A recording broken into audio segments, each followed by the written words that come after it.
Overnight, 2 people are killed in St. Louis City. We take a closer look at the city's homicide numbers and get reaction from neighbors and the mayor. Thunderstorm chances really rev up the next couple of days. We'll talk about how this could impact your weekend and how much rain's on the way. The region's rivers are rising. How the Army Corps of Engineers is preparing for possible floods. Freeze. Who could avoid a property tax hike thanks to a new measure passed by the St. Louis County Council? A local professor and athlete will represent Team USA in Paris this summer. How she's making history this morning. This is Today in St. Louis, focused on you. Well, take a look right now. River waters are rising in the bi-state, putting the U.S. Army Corps of Engineers on alert. So you're taking a live look over the Missouri River in St. Charles from Skylens 5 this morning. Good morning, everyone. It is Wednesday, May 1st. I'm Michelle Lee. And I'm Sydney Starworth. I'm in for Rennie, who's off this morning. Thanks for joining us, especially those watching who are streaming with us. Lots to get to, the river levels, and moving into our forecast today. We're starting off dry, though. Starting off dry, but we have more rain in the forecast through the weekend, so not the greatest news, especially with graduations coming in. Of course, now the rivers are rising.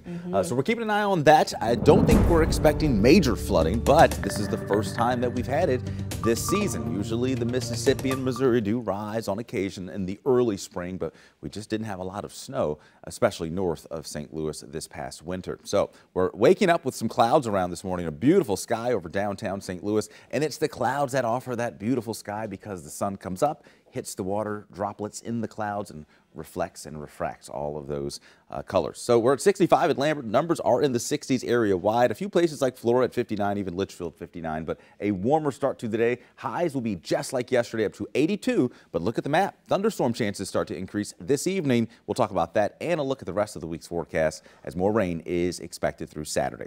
We'll get over to that in just a few minutes. Let's get over to Gary now and talk about our traffic. He's in for Paul Cook. Good morning, Gary. Yeah, good morning, Anthony. We've had a couple of issues start to develop here in the last half hour or so, and I want to look at how it's starting to get slower here on 44 eastbound right now. And I just want to give you a picture of what this thing looks like here because it is really starting to back up more. You can see on the right-hand lane we have many emergency responders, but it's really starting to slow down. And it's at least the left 2 or 3 lanes that are at least moving at a pretty good pace, but it's still 40 miles an hour or less in some cases. The other issue that is a little further south, and I just want to show you where this is north of Bonne Terre, how it's really started to slow down. This is northbound 67. In both directions it's slowing down, but the actual incident is just right around Cash Lane at 67 northbound. We've had a semi crash, and it's really starting to slow things down specifically. You can see not only is it stop and go, but you're going at about 15 miles an hour. So it's not moving very quickly at all as you start to see what's happening here on 67. That's about 15 miles an hour. We'll keep you posted on both incidents here as they develop in the 6 o'clock hour.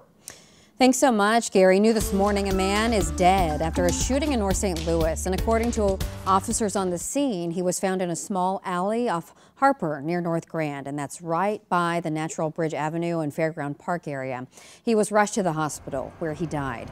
Right now, police are working to find out, excuse me, how he is and also what led to that shooting. And then just before 10 o'clock last night, a man was killed in another shooting in North St. Louis. This time it happened just before 10 o'clock last night on Lexington near North Kings Highway. Right now, no word on a motive or if any arrests have been made in either case. Now, in light of these deaths, we are taking a closer look at the homicide numbers in St. Louis City. You can see they're right there. So far, there have been 53 homicides in the city compared to just 48 this time last year. And the St. Louis Police Department is breaking down into, I should say, 3 regional areas. Of the 53 homicides this year, there have been 6 in South City, 19 covered by the city's Central Patrol, which includes downtown, and then 26 on the north side. A spokesperson for St. Louis Mayor Tashara Jones is telling us the city is, quote, taking steps to reduce crime and violence. And juvenile shootings are also down 47%. Youth victims of gun violence are down 50% from last year as well. We need to get tougher on these criminals, and we need to come up with stricter gun laws. I hope it'll stop. I just hope they'll be considerate to the people that is just trying to live.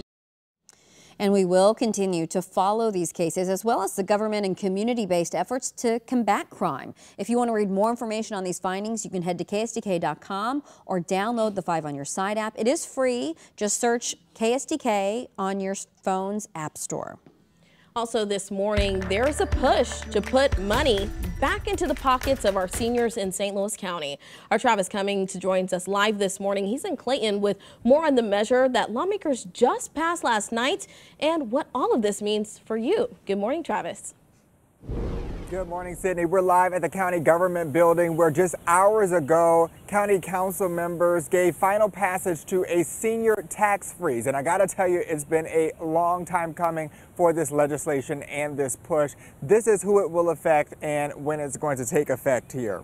The St. Louis County Revenue Department had requested $1.8 million for this program last night. Council members approved $300,000 for new software and personnel to help implement the senior tax freeze. The county revenue director says it's not enough to fully implement the program because it doesn't cover all necessary staff, but it will allow officials to hire at least 8 workers and buy software and roll out an application for seniors. Missouri recently adopted a law allowing counties to freeze property tax assessments when homeowners become eligible for Social Security. Their homes also cannot be worth more than $550,000. One county council member was on the fence because of the small amount of money approved last night.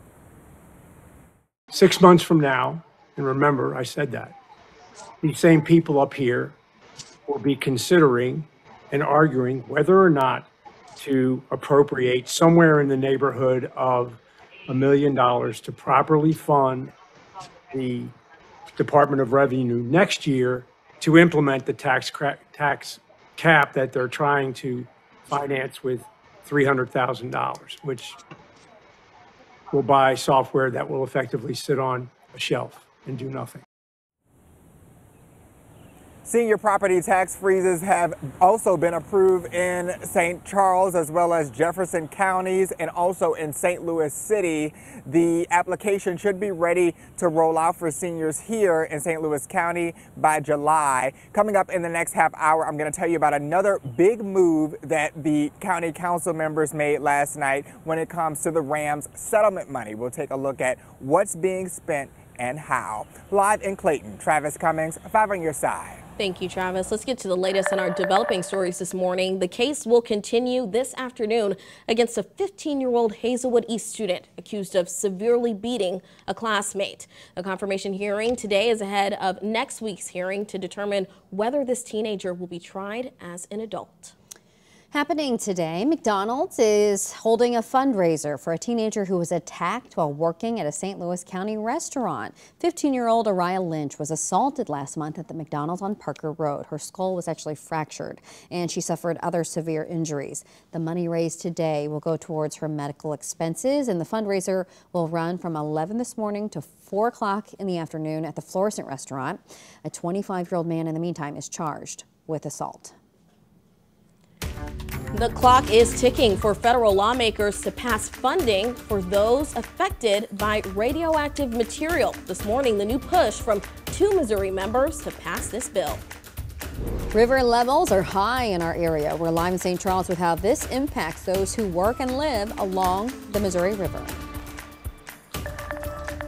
Well, let's just send the kids off to the bus stop this morning. We have dry weather. Temperatures are mild to start in the 60s. We are expecting another warm day. Highs today in the 80s, but thunderstorm chances develop this evening.